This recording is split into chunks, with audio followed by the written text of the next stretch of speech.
बिस्मिल्लाहिर्रहमानिर्रहीम। अस्सलाम वालेकुम। कैसे हैं आप सब? दुआ है और उम्मीद है कि आप सब खैरियत से होंगे। अल्लाह ताला आप सबको अपने घरों में खुश खुर्रम आबाद रखे, हंसता बसता रखे। तो आज की मेरी रेसिपी है, मानसून है, स्नैक्स की रेसिपी है। और मानसून में डिफरेंट किस्म के स्नैक्स खाने का बहुत मज़ा आता है, सुबह 10 बजे के करीब या शाम की चाय के साथ। तो आज मैं इसके लिए बनाने लगी हूँ चने की दाल की कचौरी और साथ में आलू की तरकारी। तो सबसे पहले मैं इसके लिए क्या करने लगी हूँ आपको बताती हूँ। ये मैंने चने की दाल ली थी 1/2 कप और इसको भिगो दिया है। 2 घंटे के लिए इसको मैंने भिगो दिया था और ये देखिए काफ़ी फूल गई है। और इसमें मैंने पानी डाल दिया है इतना कि बस दाल से थोड़ा सा ऊपर हो, इतना सा ऊपर हो, ठीक है।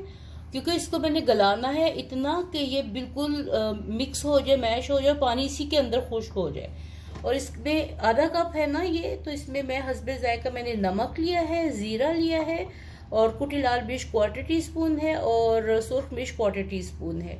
मैंने बहुत ज़्यादा स्पाइसी नहीं करनी, सिर्फ दाल को फ्लेवर देना है, बहुत ज़्यादा स्पाइसी नहीं करनी क्योंकि इसके साथ आलू भी खाए जाएंगे ना।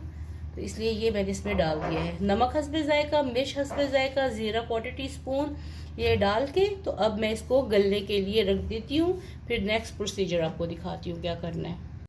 ये देखिए दाल का पानी बिल्कुल खुश्क हो चुका है और दाल बिल्कुल गल चुकी है, कम्प्लीटली ये गल चुकी है, बहुत गर्म है। ये देखिए बिल्कुल इसका दाना भी नहीं है। अब ये ठंडी हो जाए फिर मैं इसको पीसूँगी। अब ये मैं कचौरियों के लिए आटा जो है वो गूंदने लगी। मैदा मैंने लिया है 1 कप और ये देखिए सूजी है 1 टेबलस्पून भर के और नमक हस्बे जायका मैंने तकरीबन 1/4 टीस्पून से थोड़ी सी ज़्यादा है, लेकिन 1/2 टीस्पून पूरी नहीं है ये। तो और इसमें मैं डालने लगी हूँ 1 टेबलस्पून ऑयल। ये ऑयल डाल दिया 1 टेबलस्पून और साथ में इसको अब मैं मिक्स करके, तो ये जैसे कचौरियों के लिए आटा गूंदते हैं वो मैं गूंदने लगी हूँ। चलिए फिर गूंद लूँ, फिर आपको दिखाती हूँ। ये देखिए आटा बहुत अच्छे से गूंद गया, मिक्स हो गए। और अब मैं इसको तो आधे घंटे के लिए रेस्ट देने लगी हूँ, क्योंकि ये देखिए अभी ये फटा फटा सा है। तो जब इसको रेस्ट देते हैं ना तो ये बिल्कुल एक जैसा मुलायम हो जाएगा। तो अब इसको मैं थोड़ी देर के लिए रेस्ट देती हूँ, ½ एन आवर के लिए। तो चलिए फिर मिलते हैं अगला क्या प्रोसीजर है। ये देखिए दाल इतनी सॉफ्ट है कि मैं इसको चम्मच से ऐसे दबा रही हूँ और ये पिस रही है, ठीक है। अब मैं इसको अच्छी तरह सारी दाल को पीसने लगी हूँ। अच्छा, इन कचौरियों के साथ अचारी आलू में बनाने लगी हूँ, आलू की तरकारी बनाने लगी हूँ। आप हस्बे ज़रूरत जितनी आपको ज़रूरत है, तो ये मैंने अपनी ज़रूरत के हिसाब से आलू लिए हैं और 1 अदद प्याज लिया है। आलूओं को मैं काट के इस तरह बारीक बारीक काटने लगी हूँ, ठीक है। बहुत बारीक नहीं काटना, ज़रा थोड़ा सा मोटा रखना है क्योंकि इससे पक के तो फिर बिल्कुल गल जाना होता है। तो ये फिर मैं आपको अगला स्टेप दिखाती हूँ इसका। आप अपनी ज़रूरत के हिसाब से लीजिएगा और मैं अपनी ज़रूरत के हिसाब से मैंने ये आलू लिए हैं और इनको मैं काट रही हूँ, रफली काट रही हूँ। तो चलिए फिर दिखाती हूँ आपको। अच्छा, ये देखिए मैं आलू जो बनाने लगी हूँ, अचारी आलू, ये मैंने पहले भी बनाए थे, मैं डिस्क्रिप्शन बॉक्स में उसका लिंक दे दूँगी। तो उसके लिए मैंने अचार के सारे मसाले लिए हैं। कलौंजी लिए है 1/4 टीस्पून, राई दाना लिया है 1/4 टीस्पून, सौंफ लिया है 1/4 टीस्पून, ज़ीरा 1 चुटकी, सूखा धनिया है थोड़ा सा 1/4 टीस्पून और मेथी दाना है 1/4 टीस्पून, नमक मिर्च हस्बे जायका और चुटकी सी हल्दी। ये सारा कुछ मैं अब मैं ऑयल में डालने लगी हूँ। ये मैंने पैन ले लिया है, ये पैन में मैं ऑयल डालने लगी हूँ। थोड़ा सा ऑयल, ज़्यादा नहीं, बस 2 से 3 टेबलस्पून कर लीजिए अपनी ज़रूरत के हिसाब से, जितने आपने आलू बनाने हैं उस हिसाब से। और ये जो मसाले हैं ये सारे इसमें चलेंगे, ठीक है। इसको बहुत ज़्यादा भूनना नहीं है मसालों को, वरना मसाले जल जाएंगे। ऑयल गर्म हो चुका है, उसमें ये मसाले डाल दिए और साथ ही आलू और प्याज जो मैंने काट के रखे थे ये इसमें डाल दिए।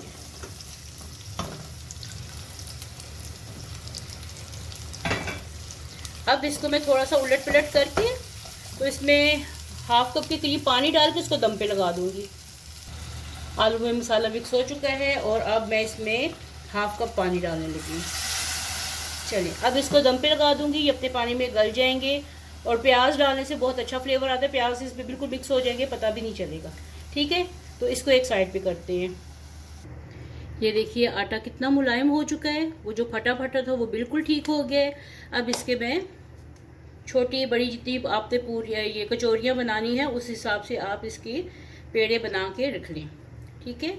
ये मैं अपनी ज़रूरत के हिसाब से जितना मुझे बड़ी चाहिए मैं उतनी ये बना के तो रखने लगी हूँ। इसको आटा खुश्का नहीं मैंने लगाया, इसको मैं ऑयल वाला हाथ लगाया, ठीक है। चलिए मैं इसको बना के फिर दिखाती हूँ। ये देखिए 6 अदद पेड़े बन गए हैं। अच्छा, ये दाल में मैंने थोड़ा सा हरा धनिया मिक्स करने लगी हूँ और साथ में मैं इसमें डालने लगी हूँ थोड़ा सा गरम मसाला हस्बे जायका, क्योंकि इससे तेज़ी आती है गरम मसाले से। और ये मेरा इसमें नमक बिल्कुल ठीक है, मिर्च थोड़ी सी कम है तो इसके लिए मैं इसमें 1/4 टीस्पून गरम मसाला डालने लगी हूँ, ये खुशबू लाएगी इसमें। और कुटी लाल मिर्च पहले भी मैंने 1/4 टीस्पून डाली थी, अब फिर मैं 1/4 टीस्पून डालने लगी हूँ, ये इसमें चलेगी। या आप हस्बे जायका डाल दें, आप इसमें हरी मिर्च भी डाल सकते हैं। और मैंने चने की दाल ली है, आप मूंग दाल भी ले सकते हैं, मूंग दाल लें या फिर मूंग और मसूर दाल मिक्स करके उसको ऐसे ही बॉईल करके मसाले डाल के उसको बना लीजिए। अब ये देखिए मैं इसको हाथों से ही फैलाऊंगी किनारों से, ठीक है। और यहाँ से थोड़ी सी दाल लूंगी, ये इसमें रखी और अब इसका पोटली बना लेंगे। अब इसकी मैं पोटली बना लूंगी। कम ज्यादा आपने जितनी इसमें दाल भरनी है वो आपकी अपनी मर्जी है। ये देखें ये पोटली अच्छी तरह बंद हो गई, जुड़ गई। इसको बेलने की भी इतनी जरूरत नहीं है, आटा इतना अच्छे से वो हो गया, मिक्स हो गया कि बेलने की भी जरूरत नहीं है। आपकी मर्जी है बेलना है तो बेल लें, लेकिन मैं कोशिश करूंगी कि मैं ऐसे ही इसको बना लूं। गुलाई इसकी अच्छी रखें।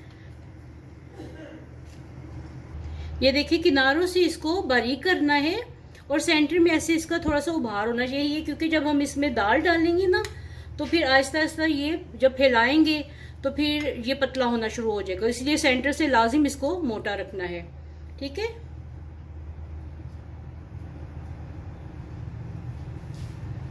इसको बंद करते जाएं।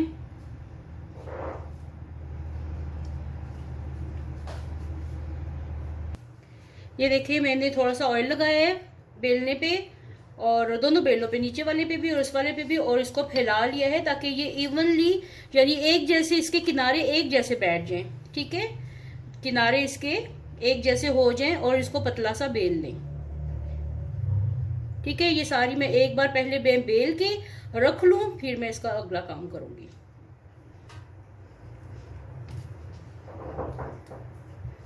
इनको बस बराबर का करने के लिए मैं इसको बेल रही हूँ, लेकिन ये हाथों से भी हो जाती है। थोड़ा सा मैं इसको बेल लूं। ये देखिए मैंने सारी बेल ली है, क्योंकि इनके ऊपर ऑयल लगा हुआ है, ये बिल्कुल भी एक दूसरे के साथ नहीं चिपकेंगी, ठीक है। सब एक साथ बेल के अब मैं इनको फ्राई करने लगी हूँ। ये मेरा ऑयल गर्म हो चुका है, अब मैं एक एक करके इसमें डालने लगी हूँ।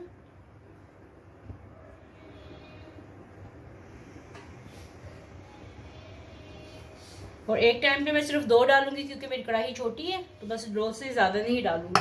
आपकी कढ़ाई अगर बड़ी है तो आप 2 से 3 से 4 भी डाल सकती हैं। ये देखिए फूलना शुरू हो गई हैं, ये देखिए कितनी प्यारी फूल गई हैं माशाल्लाह।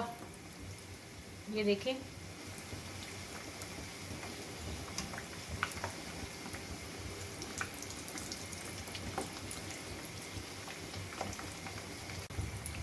देखिए कितना प्यारा कलर इसका आ रहा है, किस कदर खूबसूरत इसका कलर आया है।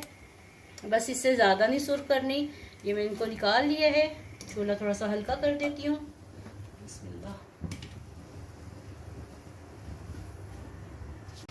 जो लोग चैनल पे नए हैं प्लीज़ चैनल को लाइक करें, सब्सक्राइब करें और वीडियो को एंड तक देखा करें।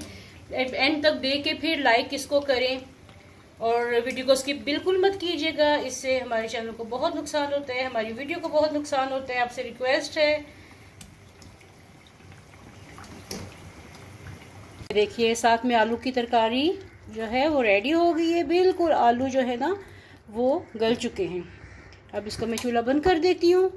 ये देखिए पानी की ज़रूरत अगर ज़्यादा पड़े आलू गलाने के लिए तो आप ज़्यादा भी डाल सकते हैं, 1/2 कप से 1 कप के करीब डाल सकते हैं, या अगर आलू ज़्यादा सख्त है तो आप डाल लें और जितना आपको ज़रूरत है पानी डालने की।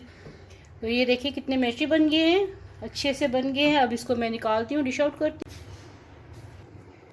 ये देखिए मेरी दाल की कचौरी और आलू की तरकारी, अचारी आलू रेडी हो गए हैं। उम्मीद है कि आपको आज की रेसिपी पसंद आई होगी। पसंद आई तो लाइक करें, शेयर करें, कमेंट करें और मेरे चैनल को सब्सक्राइब करें। Keep watching my channel. हंसते रहिए, मुस्कुराते रहिए, खुशियाँ बांटिए। वीडियो देखने का बहुत बहुत शुक्रिया। Thank you. अल्लाह हाफिज़।